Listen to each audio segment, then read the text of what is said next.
Hey everybody, this is Randy McMullen with Amstar Mortgage. Boy, I have a really important video for you today.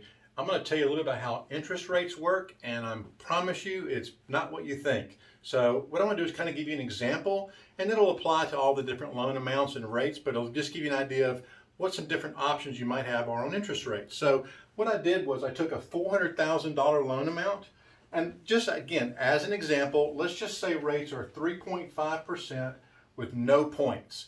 And that's the rate today. Now, a lot of people know you can pay extra money.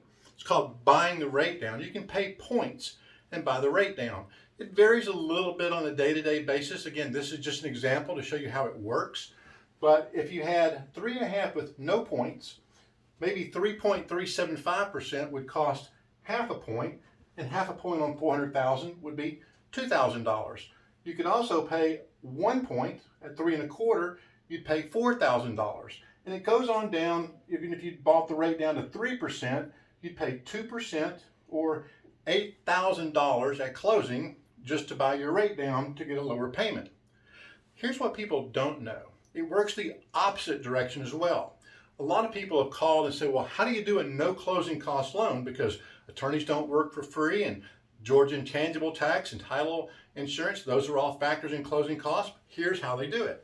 It goes the opposite direction. If you take a higher rate, you get a credit for maybe $2,000 on 400,000, or 3.75, you get a full 1% credit, or $4,000. And it goes all the way up. Now, I drew a line here because there's also a point of diminishing returns, where when you start to buy the rate down, at a point it starts to get really expensive, cost prohibitively expensive to buy the rate down. And as an example, at 2.75, it would cost $14,000 to buy that rate down. That would take you a long time to recoup that money. The same thing on the high end. Once you get to maybe like 4%, where you get an $8,000 credit, once you get above that, the credits aren't quite as good. So if you were doing a loan for $400,000 and you had escrows and taxes and insurance, closing costs, maybe everything was about $8,000. So instead of taking a rate of 3.5, you could take a rate of 4, get a credit for $8,000, and that's how you have a no closing cost loan. But you can do the same thing in purchases.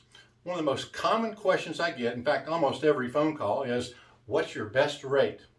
And what we like to do is not to just look at, quote, the best rate, but what I like to do is look at the lowest cost of ownership for the time frame that you plan on keeping the home. That's a very different calculation, and let me show you how that works. It's pretty interesting. If you took a $400,000 loan and you took this rate of 3.5% with no points, the principal and interest on that would be $1,797. If you took a $400,000 loan at 4%, the principal and interest would go obviously a little higher, $1,910. So what I would say is, what if somebody calls and says, well, I'm going to be in this house for about 4, maybe 5 years. It's my first home, going to be my starter home, and then I'm going to probably upgrade or move or relocate or whatever. Different situations call for different things. So what we do is we look at the cost over the term of the loan. So if you're going to be there 5 years, which is 60 months, at $400,000, 3.5, you would pay $1,797 times 60 months for a total of $107,820. Let's look at $400,000 at 4%. Same thing, 60 months times 1,910, you pay $114,600. You literally pay $6,780 more for the 4% loan. But wait a minute, we forgot to add something. When you do the 4% loan, we're going to give you a credit of $8,000 right up front,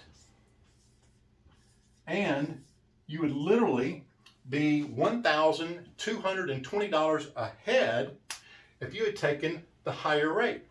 Now, why is that a good thing to do? There's a couple reasons for that. A lot of times when you're moving into a house, you're going to have some extra expenses, some things you might need to buy, a lawnmower or whatever you need, carpet, painting. That $8,000 could come in really handy up front, and if you know you're only going to be in the house for 5 years, in addition to having the money up front, it's going to save you some money.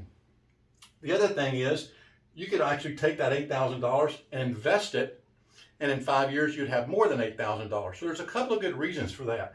So what I want to encourage you is when you're looking for a loan for your home, you have to know how long you plan on staying there so they can calculate the best rate for you. So take a look at both options when you're looking for a loan and figure out which one is the lowest cost for you and maybe which one maybe gives you a little more financial flexibility. Hope this is helpful. This is Randy McMullen with Amstar Mortgage. Have a great day.